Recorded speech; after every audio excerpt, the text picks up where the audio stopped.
келесі сен айтасың.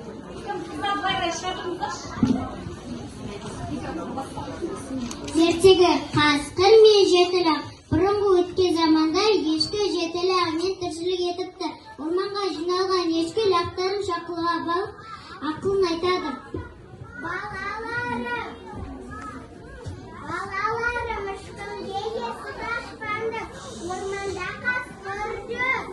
Мен келгенде лақтарым шын ақтарын аналарым келді. Сендерге сүт әкелді деп әңгімелеп, сендер ән салып, егелеп, ойнап отырыңдар. Жарайды анашым. Бауырларым, анамызға тілектесіп үйден жинайық. Дұрыс айтасың бауырым. Кел, қазанды жуайық, дастарханды жинайық. Бөлме ішін тазартып, ойыншықты жинайық. Гүлдерге де су қойып, едендерді жуайық. Жүріңдер балаларым. Осы кезде терезе сыртында тұрған қасқыр сөздерін естіп қояды.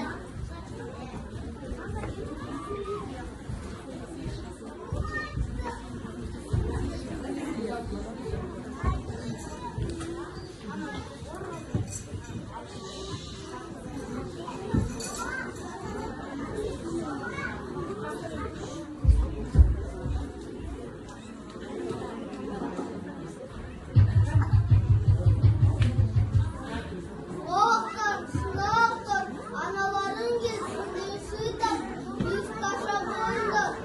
Жоқ, сенің нанамыз емессің.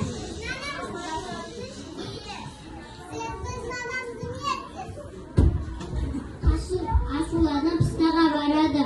Қасқыр ашуланып пыстаға барады. Оның даусы жіңішке болып шықты.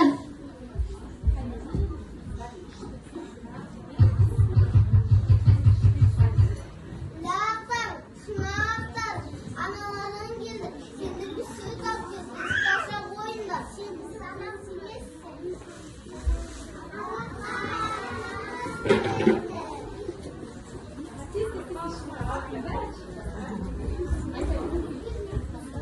Лақтар есік ашып, қасқыр үйлеріне кіреді. Бір лақтар қапшыққа салып, бір лақ қана пештің ішіне тығылып қалады. Оны табылмайды. Ешкі үйіне келсе, есік ашық тұр. Лақтарым, шынақтарым, қайда кеттіңдер? Анашым қасқыр келіп, менің қолымда алып кетті. Тағы ұйықтап қойды.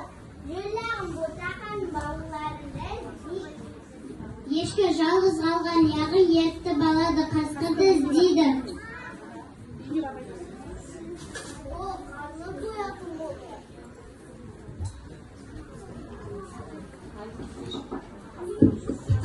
Ешкі қасқыр үйіне аю болып барады. Осы жерде қасқыр тұрады екен, естідім. Есікті ашы, мен аюмын. Аюға қылып қамсыз орман қашып құтылады. Балаларым, мен келдім, шығыңдар.